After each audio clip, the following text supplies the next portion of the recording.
तर यातला माझा जो एक मुद्दा सुटून जातो तो असा की ह्यासाठी ऍडमिनिस्ट्रेशनला कशा पद्धतीने तुम्ही, कारण ती एक व्यवस्था आहे की जी 50, 60, 70 वर्ष अस्तित्वात आहे, त्यांना विशिष्ट पद्धतीनंच काम करायची सवय आहे. तुम्हाला $1 ट्रिलियन उद्देश आहे, पण मला माहिती आहे की माझी रिटायरमेंट 60च आहे, तर मी कशाला तुमच्यासाठी धावू. तर ह्या ऍडमिनिस्ट्रेशनला तुम्ही कशा पद्धतीने स्पीडअप कराल?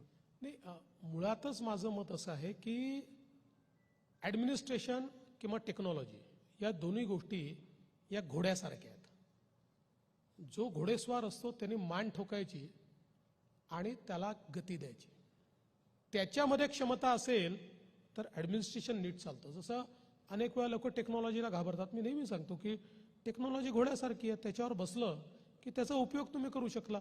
अलीकडच्या काळात आर्टिफिशियल इंटेलिजन्सच्या बद्दल खूप चर्चा होते आणि लोक म्हणतात की एआयमुळे अनेक अडचणी येतील, अनेक निगेटिव्ह डिस्ट्रप्शन्स देखील येऊ शकतात. पण त्याचा पॉझिटिव्ह उपयोग करण्याची क्षमता जर तुमच्यामध्ये असेल तर तुम्ही जी तुमची विकासाची गती आहे ती 10 पटीने वाढवू शकता. त्याच्यामुळे मला असं वाटतं की यापूर्वीचाही मला अनुभव आहे, शेवटी ॲडमिनिस्ट्रेशन तेच असतं, राज्यकर्ते बदलत असतात. राज्यकर्त्यांनी ॲडमिनिस्ट्रेशनचा कसा उपयोग केला. 10 वर्षामध्ये मोदीजींनी दिल्लीचं ॲडमिनिस्ट्रेशन बदलून टाकलं. ज्या दिल्लीमध्ये लोक असं म्हणायचे की दिल्लीचं राजकारण म्हणजे ठगांचं राजकारण आहे, दलालांचं राजकारण आहे, आता तिथे ठगही सापडत नाही, दलालही सापडत नाही. त्यामुळे नेत्यामध्ये क्षमता असली तर तो ते बदलू शकतो. मला विश्वास आहे की फॉर्च्युनेटली महाराष्ट्राचं जो ॲडमिनिस्ट्रेटिव्ह सेटअप आहे हा फार जुना आहे. आमची ब्युरोक्रेसी जुनी आहे. हे म्हणजे त्यांची माफी मागून सांगतो, दे आर कॉम्प्लेसंट.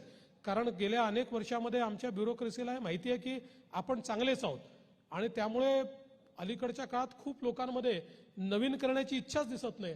चांगले आहोत म्हणता म्हणता इतर लोक अजून चांगले व्हायला लागले, तुमच्या पुढे जायला लागले, हे लक्षात येत नाही.